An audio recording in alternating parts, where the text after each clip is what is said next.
নমস্কার বন্ধুরা, কেমন আছেন সবাই? সুজিস ওয়ার্ল্ডে সবাইকে স্বাগতম। আজকে একটা দারুণ রেসিপি নিয়ে এসে হাজির হলাম।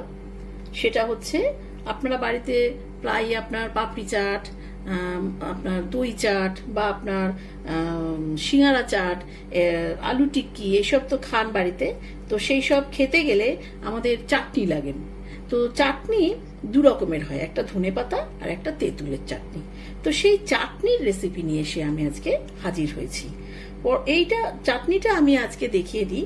আমি অন্য রেসিপিতে দই বড়া দেখাবো, সেজন্য আমি আগেই চাটনির রেসিপিটা দেখিয়ে দিচ্ছি, কেন একসঙ্গে দেখালে ভিডিওটা অনেক লং হয়ে যাবে। সেজন্য আমি আজকে চাটনির রেসিপি দেখাবো। তো এই দুই ধরনের চাটনি করতে কি কি লাগে আমি সেগুলো দেখে নিই। প্রথমে তেঁতুল নিয়ে নিয়েছিলাম আমি একটা বাটিতে 100 গ্রামের মতন।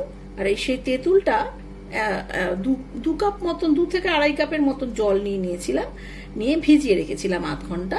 আর ওটাকে চটকে চটকে আমি আধ ঘন্টা পরে ওর কাতগুলোকে বের করে নিচ্ছি। দেখুন ঘন ঘন কাত হয়ে গেছে, দেখেছেন? এই কাতটা আমি বসাবো, কিন্তু তার আগে ছেঁকে নিতে হবে এই কাতটা, যাতে কোনো রকম কোনো দানা, এর খোসা এগুলো না থাকে। এই জন্য ভালো করে এগুলো কাতগুলোকে বের করে তারপর আমি এটা ছেঁকে নেব। এবার চলে আসি মশলা প্রসঙ্গে। তো এই চাট মশলা, আপনার ওই তেঁতুলের যে চাটনিটা, সেই তেঁতুলের চাটনি করতে গেলে একটা চাট মশলা দিতে হবে এর মধ্যে। তো সেই চাট মশলাটা বানাতে গেলে কি কি চাটের জন্য কি কি মশলা লাগে সেগুলো দেখিয়ে দিই। আমি 6-7 খানা শুকনো লঙ্কা নিয়ে নিয়েছি। তারপরে নিয়েছি 1 চামচ মতন আপনার জিরে, গোটা জিরে, 1 চামচ মতন গোটা গোলমরিচ, 1 চামচ মতন ধনে গোটা এবং 1 চামচ মতন মৌরি। এটাকে মিক্সিতে গুঁড়ো করে নিয়ে আসছি। গ্যাসে একটা প্যান বসিয়ে দিয়েছি। এর মধ্যে যে মশলাগুলো নিয়েছিলাম সব মশলাগুলো এর মধ্যে ঢেলে দিলাম। এটাকে হালকা রোস্ট করতে হবে এবং পুড়ে যেন না যায়। পুড়ে গেলে কিন্তু এই মশলাটা খেতে ভালো লাগবে না। হালকা রোস্ট করে যখন সুন্দর একটা গন্ধ বেরোবে, সেই সময় গ্যাসটাকে বন্ধ করে দিতে হবে। একটা সুন্দর গন্ধ বেরিয়ে গেছে, আমি গ্যাসটাকে বন্ধ করে দিলাম, নাহলে মশলাগুলো পুড়ে যাবে। এবার একটু ঠান্ডা হলে এটা মিক্সিতে গুঁড়ো করে আসছে। দেখুন চাট মশলা আমার রেডি। আমার একটা ছোট্ট শিশিতে, কাঁচের শিশিতে আমি এটা স্টোর করে নিলাম। যতটা মশলা লাগবে বাকি মশলা আমি তুলে দেব। এবার চলে আসি নেক্সট প্রসেসে। এবার চলে আসি ডাইরেক্ট গ্যাসের সামনে।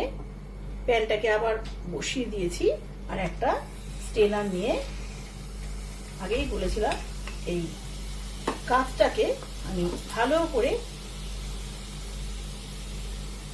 ছেঁকে নিতে হবে।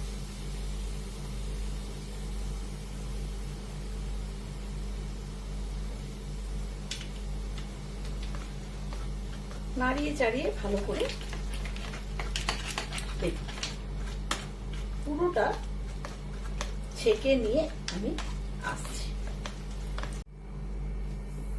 দেখুন জল দিয়ে আর একটু পাতলা করে বাটিটা ধুয়ে তেঁতুলের কাপটা বের করে নিয়েছি, যা ফুটছে টকটক করে। এবার এর মধ্যে যেহেতু এটা টক মিষ্টি হয়, যেন 1.5 চামচ মতন চিনি দিয়ে দিলাম। চিনিটা আপনারা নিজেদের পছন্দ অনুযায়ী দেবেন। এবার দিলাম নুন।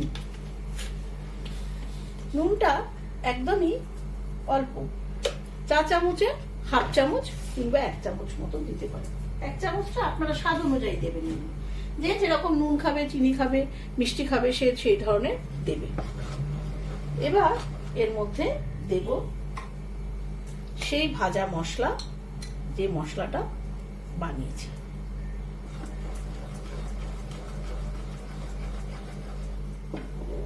দেখুন বেশ সুন্দর একটা কালার চলে আসবে। এটা 2 চামচ মতন আমি দিলাম।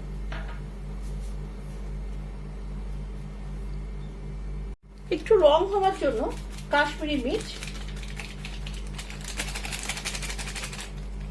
হাফ চামচ মতন দিয়ে দেবেন। এটাতে তো আপনার কোনো ঝাল হয় না, যেহেতু ঝালটা অনেকটা দিয়েছি সেজন্য আপনার এটা কালারের জন্য আপনার কাশ্মীরি মির্চ দিয়ে দেবেন হাফ চামচ। এটা টেস্ট করে দেখলাম বেশ টক আছে, 1.5 চামচে আপনার মিষ্টি হয়নি। এজন্য আমার বাড়িতে বাতাসা অ্যাভেলেবেল ছিল, আমি বাতাসা দিয়ে দিলাম প্রায় 100 গ্রামের মতন, 100 গ্রামের থেকে একটু কম বাতাসা দিয়ে দিলাম। এটা গুড়ের বাতাসা, তো গুড়ের বদলে আমি বাতাসাটা দিলাম। এটা আপনি চিনি আর বাতাসা বা চিনি বা গুড় দুটো মিলিয়েও করতে পারেন, এটাতেও আপনার স্বাদের তারতম্য কিছু হবে না, বরঞ্চ টেস্টি লাগবে। বেশ ঘন ঘনই হয়ে গেছে, আর একটু হোক বাতাসাগুলো পুরো দামে একদম মিলেমিশে একাকার হয়ে যায়, তারপর আমি দেখাচ্ছি।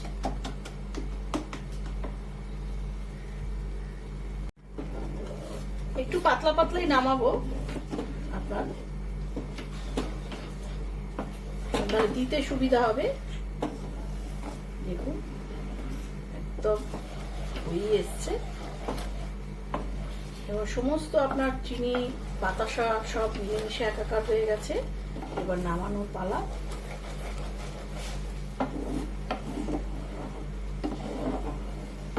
এতে 1.5 চামচ মতন আমি চিনি দিয়েছি আর বাতাসা দিয়েছি 100 গ্রামের মতো।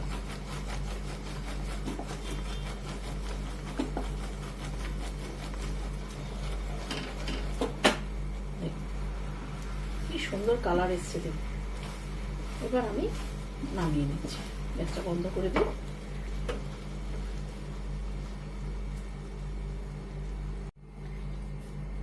এবার একটা পাত্রে আমি ঢেলে দিচ্ছি।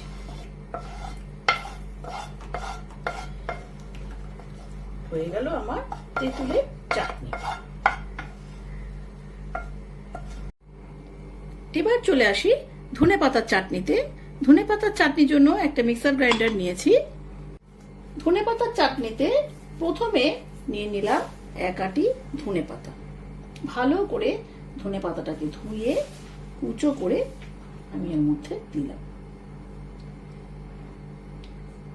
এরপর দেব 4টে কাঁচা লঙ্কা, 4টে রসুন, আর একদম আধ ইঞ্চি মতন একটা আদার টুকরো। এবার এর মধ্যে দেব 8 চা চামচ মতন নুন,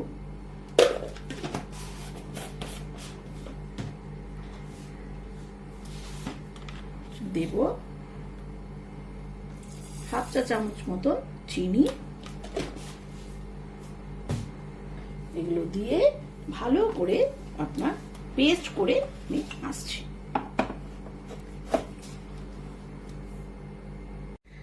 রেডি হয়ে গেল আমার ধনেপাতার চাটনি। দেখুন রেডি হয়ে গেল আমার ধনেপাতার চাটনি। একটা কাঁচের বাটিতে আমি ঢেলে দিয়েছি, আর এর মধ্যে একটু লেবুর রস চিপকে দিয়ে দিলাম, প্রায় 1 চামচের মতো। আর এর মধ্যে একটু আমি চাট মশলা, এই চাট মশলাটাই একটু দিয়ে দেব।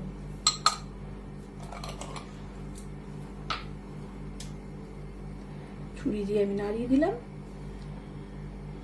হয়ে গেল আমার রেডি ধনেপাতার চাটনি। এবার আমার দুটো রেডি হয়ে গেল, 2 ধরনের চাটনি। আপনারা বাড়িতে পাপড়ি চাট, আলু টিক্কি, ভেলপুরি, আপনার দই বড়া, এই ধরনের আপনার খাবার, চাট খাবার খেতে গেলে এই 2 ধরনের চাটনি লাগে। আমি আপনাদের দেখিয়ে দিলাম এই 2 ধরনের চাটনি। এভাবে বাড়িতে চাটনি করে যদি ভালো লাগে অবশ্যই আমাকে লাইক, শেয়ার, কমেন্টস করতে ভুলবেন না। আজ এখানেই শেষ করছি। ভালো থাকবেন, সুস্থ থাকবেন। নমস্কার।